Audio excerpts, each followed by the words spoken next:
Que agora com vocês a palavra do nosso carnavalesco e o enredo do Carnaval 2024 da Tom Maior. Bom, antes de falarmos de 2024, gostaria de começar por 2022, Pequeno Príncipe do Sertão. Foi um grande presente desenvolver esse enredo, até porque era um enredo lúdico que tratava de toda aquela atmosfera do conto infantil, juvenil. No ano passado, todo mundo sabe que um pequeno tem uma mãe, então os enredos que a gente apresentou aqui na escola, eles acabaram de uma forma involuntária se tornando uma trilogia. Nós começamos com o Pequeno Príncipe, passamos para as Mães Pretas Ancestrais, e esse ano nós estamos nos preparando para continuar nesse enlace da ancestralidade. Só que uma ancestralidade diferente da que a gente apresentou em 2023. Todo mundo sabe que o que nos une a isso aqui é um sentimento. E esse sentimento é o mesmo sentimento que faz com que um casal se encontre e case e construa sua família. E esse sentimento é um sentimento que faz com que o negro se jogasse no navio negreiro para o oceano, porque sentia saudade daquela terra, e às vezes com 1 dia, 2 dias distante. Então, a gente sabe que esse sentimento é um sentimento que nos une de uma certa forma. Falar de amor, todo mundo já falou, certo? Só que falar de amor de uma maneira que nós construímos para 2024, talvez seja o encantamento, talvez seja o ato de tocar no coração de todos nós. Esse enredo de 2024, ele não caberia nos 4 anos de desgoverno que nós tivemos. Infelizmente, esse desgoverno ele não valorizava as minorias, que talvez nem sejam apontadas como minoria. Eu acho que minoria é um termo que talvez menospreze muito uma nação, um povo, uma cor. Então, às vezes, uma bandeira que a gente levanta. E 2024 me inspirou muito ver dentro desse atual governo, lembrando que não sou político, sou totalmente apolítico, mas a gente tem que falar daquilo que a gente via diariamente. E nesse governo a gente vê que representantes disso que nós iremos levar para a avenida estão inseridos no contexto, inclusive sentados na mesma mesa do presidente. Então eu acho que é um momento ideal para nós falarmos disso. É um tema que me inspirou com sambas incríveis. Vou aqui, não sou cantor, mas vou lembrar de um samba da Viradouro de 98, que dizia que o amor está no ar, certo? E o mito que a Viradouro levou para a avenida em 98 é um mito que todos nós conhecemos, o mito de Orfeu e Eurídice. Vinícius de Moraes teve a hombridade de trazer este mito para o palco do Teatro Municipal, exaltando o mito de Orfeu e Eurídice na favela, do samba, naquela adaptação que ele fez, que depois o cinema refez. E o mito de Orfeu, ele encanta gerações, muitas gerações. É uma mitologia grega? Sim, o mito de Orfeu é uma mitologia grega, que passou pela favela, que entrou no sambódromo, que passou pelo carnaval. E por que não construirmos esse mito, reconstruirmos esse mito, reinventarmos esse mito, trazendo para a mitologia indígena? Então, nós nos inspiramos nessa mitologia nossa, na raiz da nossa mitologia, nessa ancestralidade que de fato está abaixo dos nossos pés, porque muito sangue foi derramado, uma nação foi construída em cima desse sangue derramado, desse sangue empedrado. E antes de anunciar o enredo, eu gostaria de fazer alguns agradecimentos, obviamente.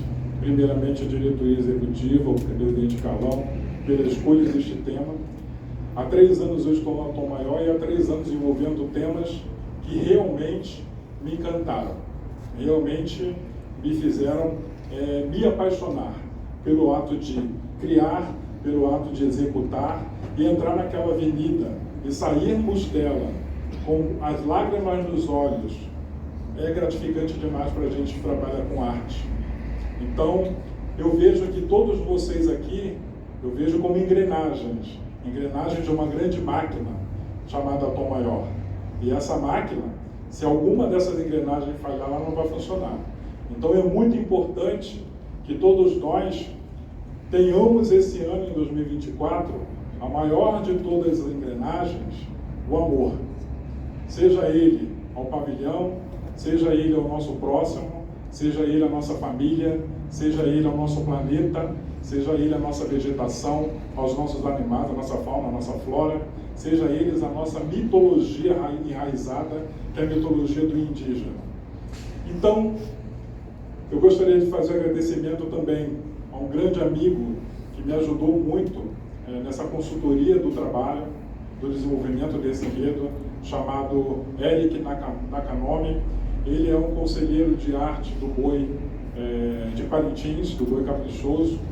É um grande amigo e ele até ontem, até 4 horas da manhã, nós estávamos discutindo algumas questões para a gente finalizar o conceito e o contexto desse enredo. E o Felipe Diniz, que é um grande parceiro meu, que desde 2009 ele participa das minhas viagens, das minhas loucuras. Eu costumo dizer que eu faço uma pesquisa totalmente fria, que é aquela pesquisa acadêmica, aquela pesquisa de tese. E o Felipe, desde 2009, ele tem o poder de me desamarrar. Então ele pega a minha pesquisa e transforma com poesia, com lirismo. Ele me ajuda nisso, ele nunca me cobrou R$1 por isso, é puramente por amizade, e é um cara que eu acho que merece ser mencionado nessa live, e é um cara que eu tenho meu respeito e minha gratidão. Felipe, obrigado, mesmo você em Belo Horizonte, você é um cara que sempre esteve presente na minha vida, e a gente está completando aí praticamente 15 carnavais juntos. Bom, como eu comecei falando do mito de Orfeu, a gente sabe que na mitologia grega, assim como a mitologia africana, ela é feita de divindades, ela é feita de deuses, ela é feita de mitos, lendas. E nós pegamos aquilo que os indígenas têm como cultural, como herança enraizada, e transformamos na nossa mitologia. E o enredo da Tom Maior para 2024 tem como título, foi um título decidido hoje, na hora do almoço. Foi muito legal isso. O título do enredo para o nosso carnaval tem uma palavra que é muito forte na mitologia tupi-guarani, no dicionário tupi-guarani, que eles dizem que essa palavra é uma palavra quase que universal a todas as nações linguísticas existentes, indígena, o título seria Aiçu, uma história de amor. E assim nós iremos em 2024 levantando a bandeira Aiçu é amor.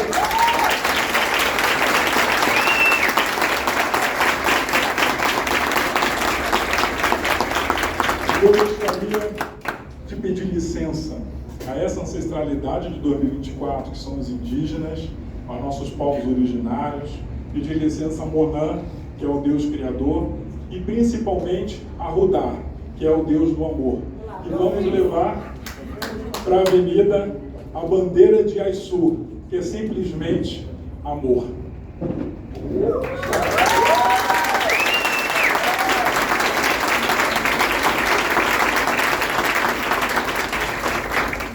Vou fazer um pedido para o Flávio, que você conte em 60 segundos a onda, né, que nós vamos mostrar na avenida, que é uma história muito bonita. Bom, vou tentar resumir ao máximo, porque porque nós estamos ainda trabalhando na sinopse do enredo, para a gente poder apresentar isso para os compositores dia 31, e a gente oficializar, né, a sinopse do enredo dia 31, através da que repassa para o compositor, a gente vai divulgar nas nossas redes, obviamente. Então, é apenas uma ideia, que foi a ideia que eu apresentei para a escola. É um texto que ainda está muito denso, ele tem muita informação, não vou ler o texto inteiro, mas eu vou dar umas pinceladas, tá? O enredo, ele conta a saga de dois índios, Abaeté, que se apaixona pela índia Anaí. São personagens fictícios, porque nós queríamos, até respeitosamente, não misturar algumas divindades indígenas nesse contexto, até porque eu acho que os protagonistas eles mereciam ter o nome daqueles que muita gente conhece aqui, alguém com esse nome Abaeté, entendeu? Nomes com heranças e raízes indígenas. Então eu acho que essa questão da gente batizar os nossos protagonistas com esses dois nomes foi muito bacana. E Abaeté recebe de Acuanduba, que é o deus da flauta, e Ayum, que é o deus da música, o dom da música. E através disso, com essa flauta que ele recebe de Acuanduba, ele tem a missão de manter no planeta o equilíbrio e a harmonia. O equilíbrio e a harmonia, a ordem entre todos os povos, que carinhosamente a gente chama dentro do enredo como a terra dos 1000 povos, porque aqui existiam milhares de indígenas, milhares de nações. Então a gente batiza aqui respeitosamente como a terra dos 1000 povos. E automaticamente a história de Orfeu e Eurídice se assemelha com a história desses dois protagonistas. A pobre da Anaí, ela um dia passeando, ela encontra uma divindade que representa a noite, e ela vem acompanhada sempre dos seres noturnos, que ele começa a assustá-la. E ela corre pela floresta densa e ela recebe um bote, uma picada de uma cobra que é a boiuna, que é outra cobra muito típica da cultura, das lendas indígenas. E ela cai, ela morre e ela é jogada num abismo. Automaticamente, Abaeté, como Orfeu, tenta resgatá-la. E ele fica desesperado, pedindo para que Anhangai e Tissé, que são os deuses do submundo, ajude a dar essa segunda chance para que a Anaí possa voltar à vida. E a promessa é a mesma. Você então vai subir, você vai levá-la para o mundo superior, mas com uma condição: você não pode olhar para trás. Se você olhar para trás, automaticamente você não a terá nunca mais. E é o que ele faz. Ele recebe um voo rasante desse ser que a gente, dentro do enredo, chama ele de, deixa eu ver se eu acho aqui, de Guarandirô, que é o deus da noite, né? Que ele é sempre regido por Xandoré, que é o demônio, o deus do ódio, da inveja, né? E aí ele olha para trás naquele rompante de ver se realmente a Anaí continua atrás e não dá. E aí ele chega no mundo, se desespera mais ainda, porque ele perdeu a chance de viver aquilo ali. E acontece de que o mundo entra num estágio catastrófico. Então eles conseguem ver, até então, 13 naus desembarcando na terra deles, trazendo peste, morte, fome, miséria, guerra. Então, essas 13 naus, que são carregadas por Ibitu, que é o vento, né, são as caravelas que chegaram aqui com essa cobiça, com essa ambição, com essa coisa de querer destruir o habitat do indígena. E aí acontece que com a chegada desses povos aqui, o mundo entra em colapso. Então os mananciais, os rios sangram, as florestas são queimadas, e com isso tudo o mundo começa a ficar perdido no seu espaço. Aí a gente entra de uma forma bem sutil para contar aqui as consequências que isso causou, porque, por exemplo, sem a música dele, o mundo não tem mais alegria, não tem mais amor, não tem mais paz, não tem mais aquele paraíso que era antes, entendeu? E a gente consegue construir esse enredo de uma forma, passando uma mensagem bacana. Até que Monan, que é o Deus criador, que é o Deus superior da mitologia Tupi-Guarani, ele encontra com o nosso protagonista, Abaeté, e ele se toca com aquela dor, com aquele sofrimento. E ele diz para Abaeté: ó, eu vou te dar mais uma chance de você poder viver esse grande amor da sua vida. Só que com mais uma condição: você jamais poderá deixar de tocar flauta. A humanidade precisa voltar em harmonia, precisa se harmonizar, precisa ter esse equilíbrio novamente. E o que Monan faz? Ele pega a sua maior de todas as criações, que é Ibimarã-Imá, que é a terra dos sem males, a terra que não tem maldade, e ele oferece essa terra para que eles dois possam viver. E desta terra, todos nós conseguimos ouvir a música de Abaeté. Essa música que foi abençoada por Ayum, que é o deus da música, e a Panduba, que é o deus da flauta. E essa terra é engraçada que, assim, Monan, ele diz que um dia essa terra vai se transformar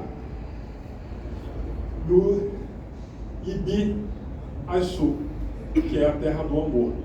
Então é onde a humanidade vai poder viver de uma forma pacífica, onde aquele paraíso original vai voltar à tona, e essa mensagem que a gente quer passar, da esperança que todos nós temos por um mundo melhor, da esperança que nós temos por um planeta preservado, da esperança que nós temos de ver nossos indígenas, os nossos afrodescendentes, os gays, lésbicas, etc., todos respeitados, porque nós nos consideramos também uma pequena parte da sociedade, que vive à margem da sociedade, e com uma mensagem que é a principal de todas, que só através de Aiçu tudo isso será possível. Só através do amor nós seremos capazes de viver eternamente esse Ibi-Aiçu, que é a futura terra do amor. E é isso.